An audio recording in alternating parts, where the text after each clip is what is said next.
Now, how can you lower insulin? If that is the step you want to take, that's a little easier said than done. First, control carbs. This is, I put it first because I deem it the most important.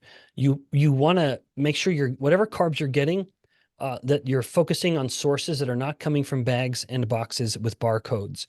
Whole fruits and vegetables, eat them, don't drink them, are generally going to all be good. There's different levels we could go with different depths and defining that a little more clearly depending on the beginning, but just at its simplest form, just control carbs.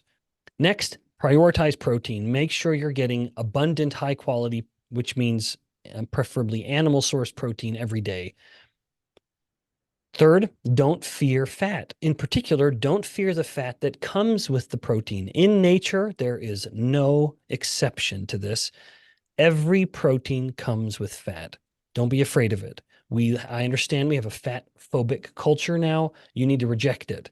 Fat is not only essential, we need it. There are some fats that are necessary for human survival, but they also have no effect on blood sugar or blood insulin.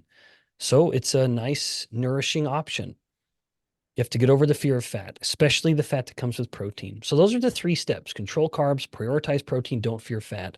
That will really help you lower insulin. So that is that insulin step that really moves you down the journey very, very far. Indeed, that step alone, only focusing on lowering insulin, never worrying about calories, may be sufficient for anyone listening to shrink their fat cells as much as they need to and as much as they want to.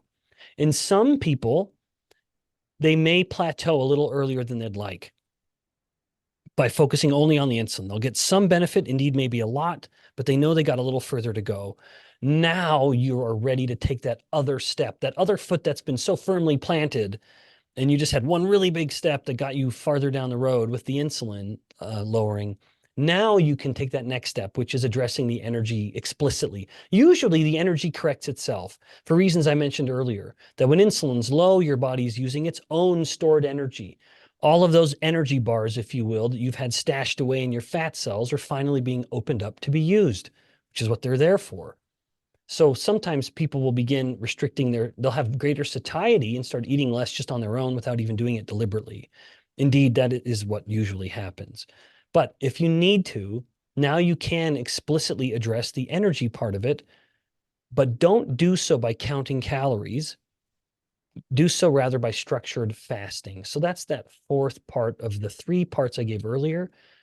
The 4th could be frequently fasting, and that can take any form. We'll have more discussion in the future about specific versions of fasts, but suffice it to say, a period of structured fasting and then eating can be a very, very good way to overall restrict energy in a healthy way.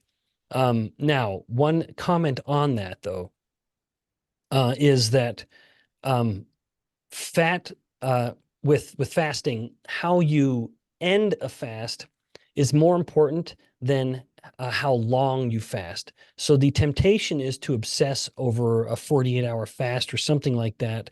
And then you get so hungry that you just binge. And then you stuff yourself full of food that came from likely bags and boxes with barcodes, and you feel miserable mentally and physically.